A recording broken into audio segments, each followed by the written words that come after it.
শীতকাল মানেই নতুন নতুন স্ন্যাক্সের আইডিয়া, আর যদি সেটা হয় বাঁধাকপি, গাজর আর ডিমের মতো ঘরোয়া উপকরণে তৈরি, তাহলে তো কোনো কথাই নেই। আসসালামু আলাইকুম বন্ধুরা, কিচেন বাঙালিয়ানা চ্যানেলে আপনাদের সবাইকে স্বাগত জানাই। আজকে আমি আপনাদের খুবই সহজভাবে এবং খুবই অল্প সময়ের মধ্যে দুর্দান্ত স্বাদের বাঁধাকপির পাকোড়া তৈরি করে দেখাবো। চলুন তাহলে পাকোড়াগুলো কিভাবে বানিয়ে নিচ্ছি ঝটপট দেখে নিই। তো আমি এখানে একটা ছোট সাইজের বাঁধাকপি নিয়েছি আর দুটো ছোট সাইজের গাজর নিয়েছি। তো এখানে বাঁধাকপিটা কিন্তু আমাদের পুরোটা লাগবে না, তো আমি বাঁধাকপিটা কেটে নিয়ে অর্ধেকটা মতো নিয়ে নেব। এখানে অর্ধেকটা বাঁধাকপিতেই কিন্তু অনেকগুলো পাকোড়া তৈরি করা হয়ে যাবে। তো এবার এই বাঁধাকপিটাকে আমি পাতলা পাতলা কুচি কুচি করে কেটে নেব। তো বাঁধাকপিটা কাটার সুবিধার জন্য মধ্যে থেকে আবার একটু ভালোভাবে কেটে নিচ্ছি। এবার এটাকে পাতলা পাতলা করে কেটে নেব। তো দেখুন পুরো বাঁধাকপিটা আমি কেটে নিয়েছি। এবার এই বাঁধাকপিগুলোকে একটা বাটির মধ্যে নিয়ে নেব, তারপর এটাকে ভালোভাবে ধুয়ে নিতে হবে। তার আগে এই গাজর দুটোকেও কিন্তু আমি কুচি কুচি করে কেটে নেব। এবার এই গাজর আর বাঁধাকপিটাকে আমি একসঙ্গে ধুয়ে নেব। বন্ধুরা, আপনারা যদি এর মধ্যে আরও কোনো সবজি অ্যাড করতে চান তাও কিন্তু হবে, আর তা না হলে শুধুমাত্র বাঁধাকপিটা দিয়েই আপনারা পাকোড়াগুলো বানাতে পারেন। তো একটু বেশি পরিমাণে পানি দিয়ে বাঁধাকপিটাকে একটু ভালোভাবে ধুয়ে নিচ্ছি। এবার এটা থেকে পানিটাকে ভালোভাবে ঝরিয়ে নিতে হবে। তো তার জন্য এরকম একটা বড় ছাকনার মধ্যে সবজিটাকে আমি রেখে ভালোভাবে পানিটা ঝরিয়ে নিয়েছি। এবার এটাকে আবারও বাটির মধ্যে ঢেলে নিয়েছি। তারপর এখানে স্বাদ মতো লবণ দিয়ে দিচ্ছি।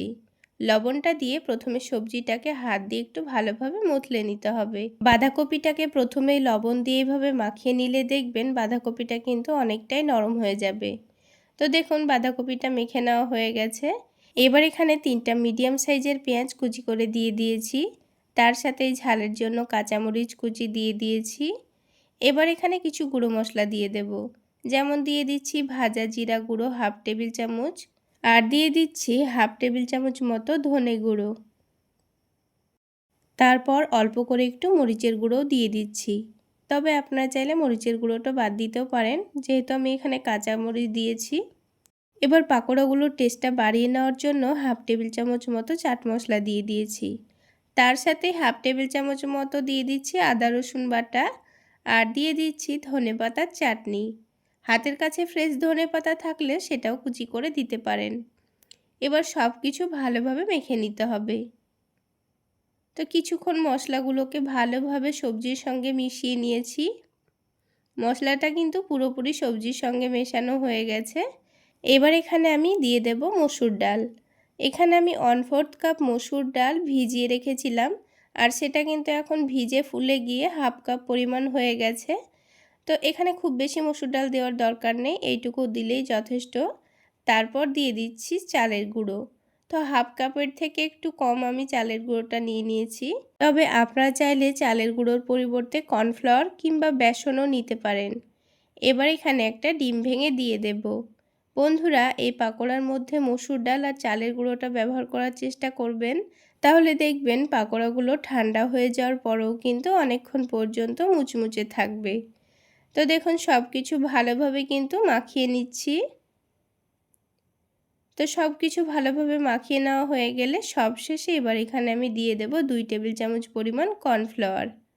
আপনারা চাইলে কর্নফ্লাওয়ার পরিবর্তে এখানে ময়দা কিংবা বেসনও ব্যবহার করতে পারেন। তো আবারও কিন্তু আমি সব কিছু একসঙ্গে ভালোভাবে মিশিয়ে নিচ্ছি। এবার পাকোড়াগুলো আপনাদের পছন্দ মতো যে কোনো শেপে ভেজে নিতে পারেন। তো আমি এখানে পাকোড়াগুলোকে লম্বা লম্বা শেপে ভেজে নেব, আপনারা চাইলে গোল করেও ভেজে নিতে পারেন। তো এইভাবে করে আমি পাকোড়াগুলো ভেজে নেব। তো পাকোড়াগুলো ভেজে নেওয়ার জন্য প্যানের মধ্যে পরিমাণ মতো তেল দিয়ে দিচ্ছি। তেলটা এখানে হালকা গরম করে নিয়ে একটা একটা করে পাকোড়াগুলো লম্বা লম্বা করে দিয়ে দিচ্ছি। আপনারা চাইলে গোল করেও ভেজে নিতে পারেন। যতটা পরিমাণ পাকোড়া তেলের মধ্যে দেওয়া যাবে ঠিক ততটা পরিমাণই দিয়ে দিয়েছি।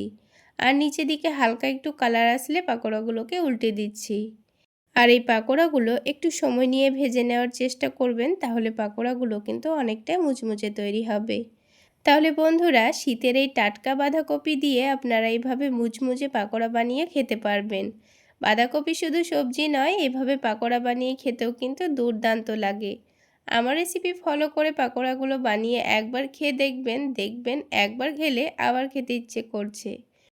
তাহলে বন্ধুরা, আজকের এই পাকোড়া রেসিপি আপনাদের কেমন লাগলো অবশ্যই কমেন্ট করে জানাবেন। আর ভালো লাগলে একটা লাইক শেয়ার করে দেবেন। আর আমার এই সহজ রেসিপিগুলো যদি ইউটিউব চ্যানেল থেকে দেখে থাকেন চ্যানেলটি সাবস্ক্রাইব করে দেবেন।